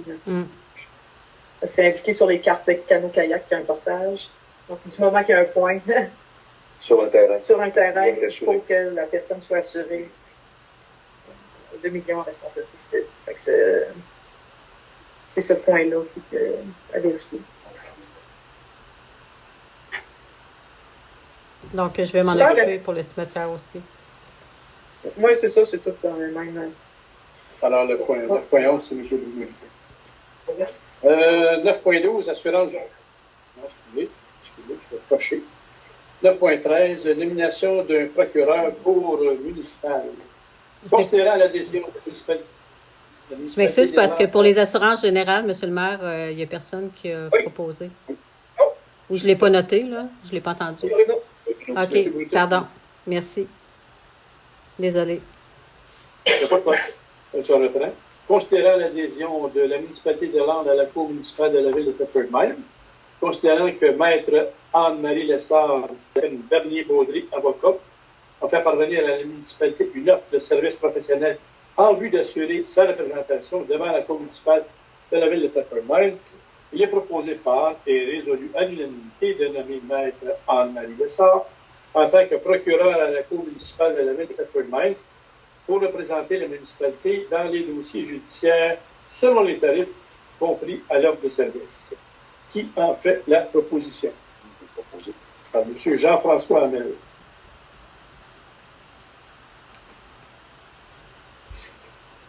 « 9.14. Entente pour le directeur des poursuites criminelles et pénales pour la Cour municipale de la ville de Thetford Mines, rétention de retrait. » On n'a pas vraiment étudié ce point-là. Je vais la lire, là, mais peut-être qu'on pourra en discuter.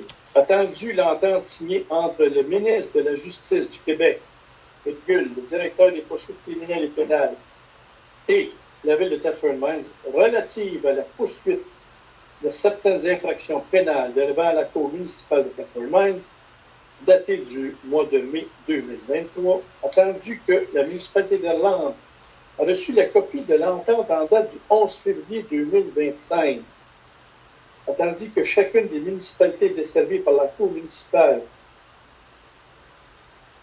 chacune a 30 jours. Il semble qu'on fait ainsi. Chacune a 30 jours à compter de la réception de cette entente pour renoncer par voie de résolution au bénéfice de cette dite entente Entendu que la municipalité d'Irlande souhaite qu'une refonte de l'entente intermunicipale soit étudiée pour la possibilité de partage de profits, en conséquence, il est proposé par et résolu à l'unanimité de renoncer, pour le moment, au bénéfice de l'entente signée entre le ministre de la Justice du Québec et le directeur des poursuites criminelles et pénales de Thetford-Mines relative à la poursuite de certaines infractions pénales devant la Cour municipale de Thetford en date du mois de mai 2023. Je en informé par cette résolution la Cour municipale de la ville de Thetford-Mines. M'excusez, madame la directrice. Oui, c'est un peu oui, je comprends que c'est un peu complexe là, pour le conseil. J'aimerais que vous nous en parliez un peu plus. Oui, dans le fond, suite à notre adhésion à la Cour municipale, M. Tremblay, là, qui est greffier à la Cour, adjoint à la Cour municipale, m'a transmis cette entente-là. Et on a 30 jours là, qui nous mènent au 15 de mars 2025 pour renoncer ou non à cette entente. Cette entente-là, dans le fond, elle a été présentée. J'étais présente, même si je faisais pas on faisait pas partie de la Cour municipale. C'est une entente. Dans le fond, présentement, c'est le DPCP là, à la Cour, là, au Palais de justice, qui s'occupe de gérer tous les dossiers là, de vitesse et tout ça là, qui se passent sur les routes des municipalités. Et nous, les municipalités, donc, vu que c'est gouvernemental, on n'a pas à payer de frais de cour. Là. On n'a pas à payer... on n'a pas à payer de procureur par rapport à ça, là, où ça se fait vraiment... là. Donc, avec le juge et l'avocat du DPCP.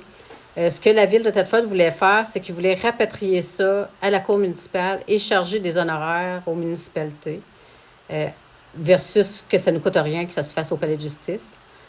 Parce que, dans le fond, la Ville de Thetford voulait comme remplir ses coffres là, au détriment des municipalités, ce qui n'a pas passé du tout avec aucune municipalité de la MRC des Appalaches. Et cette résolution-là que je vous présente ce soir, c'est la résolution qui a été adoptée, là, entre autres, par la municipalité d'Atsta et par toutes les municipalités de la MRC des Appalaches. Donc, aucune municipalité veut embarquer dans ça. Là, de ce qui avait été parlé, c'est que, disons, je ne sais pas, moi, il y a comme un billet d'infraction ça coûterait 500 $. Là, la Cour municipale, la Ville de Thetford nous chargerait un montant pour gérer le procès de tout ça. Et il y aurait comme un profit qui irait aux municipalités, mais qui était très minime. Et dans le fond, ce qui avait été mentionné par certains DG des municipalités, c'était que c'était pas positif là, pour les municipalités d'embarquer dans une entente comme ça, que c'était... Dans le fond, pour être clair, la Ville de Thetford voulait comme faire de l'argent avec les municipalités pour gérer ça. Là. Parce que c'est sûr que eux autres, leur cour municipale leur coûte très cher. Donc, c'était une façon pour eux d'aller rechercher un peu d'argent des municipalités pour financer leur cour municipale. Oui, mais là, à l'heure actuelle, nous, on va faire partie... On fait partie de la cour municipale, mais là, la cour municipale, disons, ne gère pas, disons, l'étiquette de vitesse. Là. Tout ce qui est par rapport au DPCP, là, c'est complexe. Il faudrait que je vous sorte tout ce qui est géré par le DPCP. Là. Mais c'est souvent les infractions de vitesse qui sont... c'est que la Ville de Thetford voulait rapatrier même ça pour... ils voulaient gérer ça justement pour, comme je vous dis, là, mettre un peu plus d'argent dans leur coffre. Puis, alors que ça coûte 0 $ aux municipalités, que ça soit géré là, par le DPCP au Palais de justice de Thetford.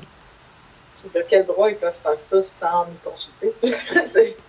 Ben, en fait, ils nous soumettent l'entente. Là, que... Ils ont soumis l'entente? Oui, mais quand ça avait passé à une réunion des DG, là, M. Tremblay, là, justement, là, qui m'a envoyé cette documentation-là, c'était pratiquement fait tuer. Là, donc, ça avait... Puis nous, comme je vous dis, vu qu'on ne faisait pas partie de la cour municipale, on n'avait pas d'action à poser dans le temps. Mais ça a été refusé là, du revers de la main par toutes les municipalités. Là, parce que c'était pas c'était pas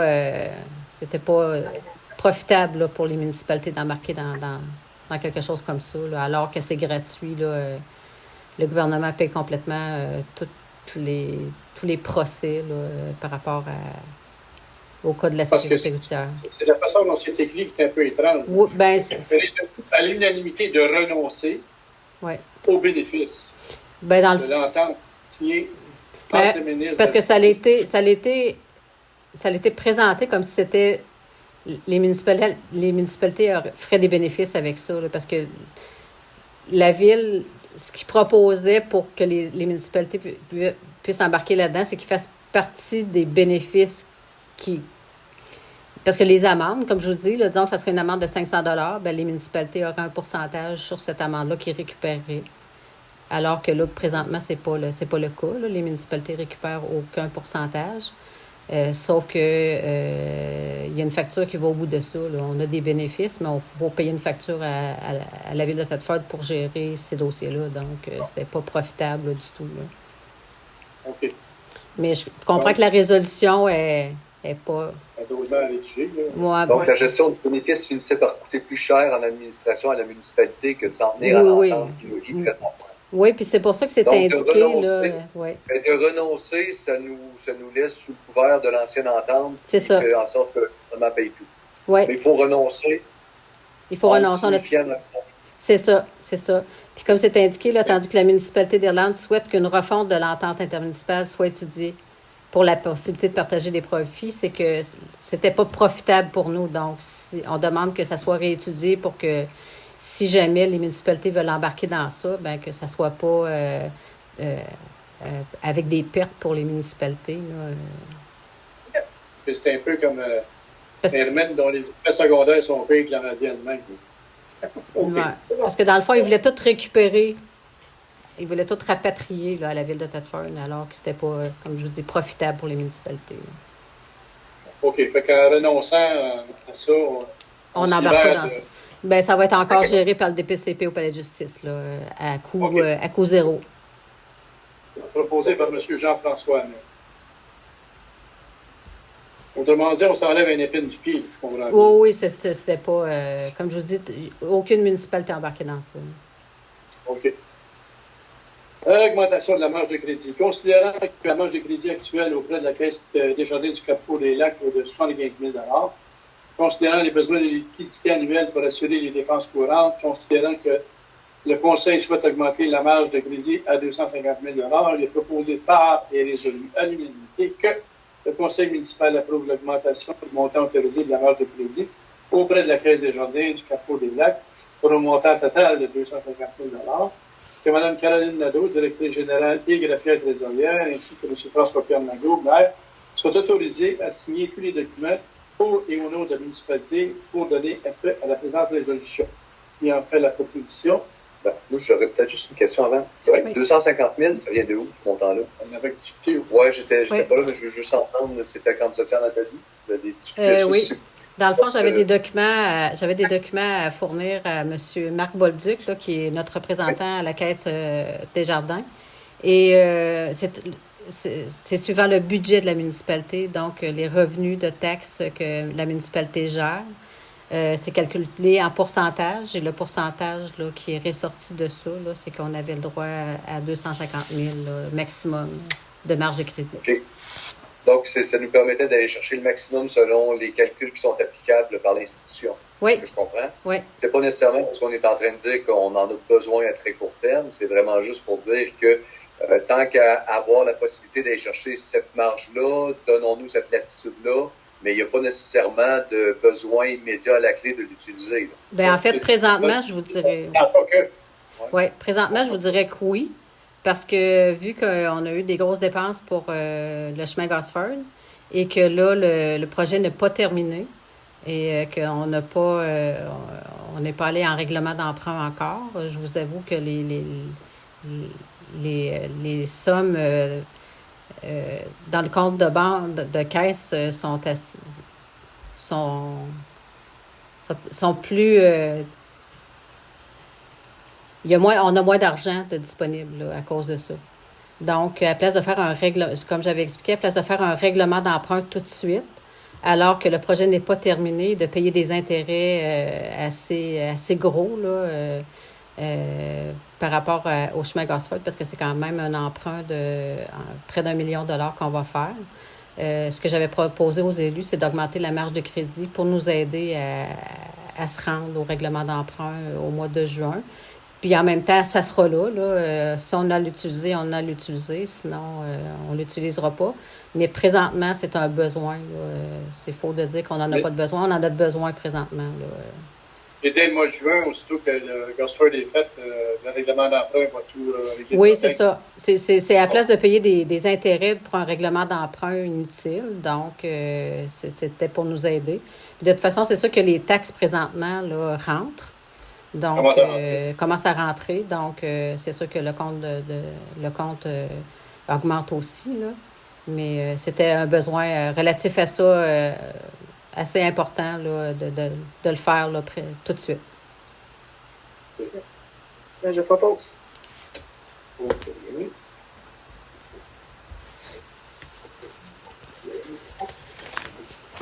916. Nomination du président du comité consultatif d'urbanisme. Attendu que, conformément au règlement 346 et ses amendements, un président du comité consultatif d'urbanisme, le CCU, doit être nommé par résolution et que sa nomination est valide pour une durée d'1 an. Il est proposé par et résolu à l'unanimité que Mme Ginette Barnabé, présidente du CCU, de nommer Mme Ginette Barnabé, présidente du CCU, pour une période d'1 an. Qui a fait la proposition?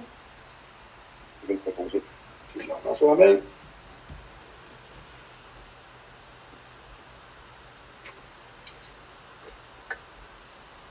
Allocation des membres et personnes ressources du comité consultatif d'urbanisme. Considérant que l'article 3.5 du règlement du numéro 346 mentionne qu'une allocation peut être fixée par le conseil, pour la présence des membres et des personnes de ressources à chaque séance du comité consultatif d'urbanisme, le CCU, il est proposé par et résolu à l'unanimité que l'allocation soit fixée à 50 $ et qu'elle soit accordée à tous les membres et à toutes les personnes ressources du CCU pour leur présence à chaque séance du dit comité. Que ce nouveau tarif soit rétroactif au 1er janvier 2025. C'est pas mal ça qu'on avait avant, de toute façon. En fait, c'est ça, on n'a pas eu le temps d'avoir un caucus aujourd'hui. Je voulais vous en parler avant, là, pour vous obliger à le faire. Là. C'est que le montant qu'on offrait était de 35 $. Donc, je trouvais que le montant était mis, parce qu'on a eu un comité là, pour le dossier de Mme Lemay. Et j'avais parlé là, au comité que je regarderai avec vous pour faire augmenter le tarif. Là, si vous êtes d'accord. Là. Il était de 35 $ et avec le...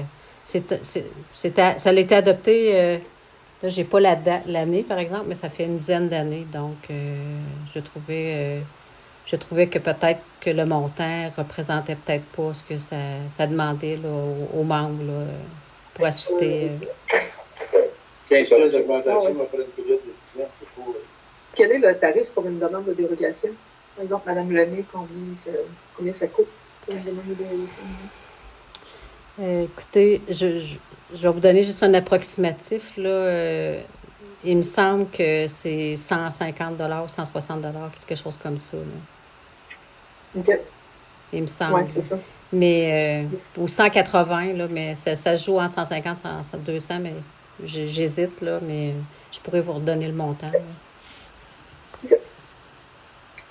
Or donc, il est proposé par et résolu à l'unanimité que l'allocation soit fixée à 50 $ qui soit accordée à tous les membres et toutes les personnes ressources, comme je le disais tout à l'heure, du CCU pour répondre pour leur présence, à chaque séance du dit comité. Que ces nouveaux tarifs soient rétroactifs au 1er janvier 2025. Qui a fait la proposition? M. Bruno. Bruno? Bruno. C'est Bruno, d'accord. Oui, merci. 17. Les 9-18 et 9-19 sont reportés. Oui. C'était les avant-dernières. On est rendu donc à la levée de l'Assemblée. Il est proposé par est résolu à l'unanimité. Pour lever l'Assemblée, j'ai 21h40. Qui en fait la proposition? J'y vais. Additionnellement, Mme Osfournier. Voilà. J'espère que tout s'est bien passé pour tout le monde. Merci de votre présence. Merci beaucoup.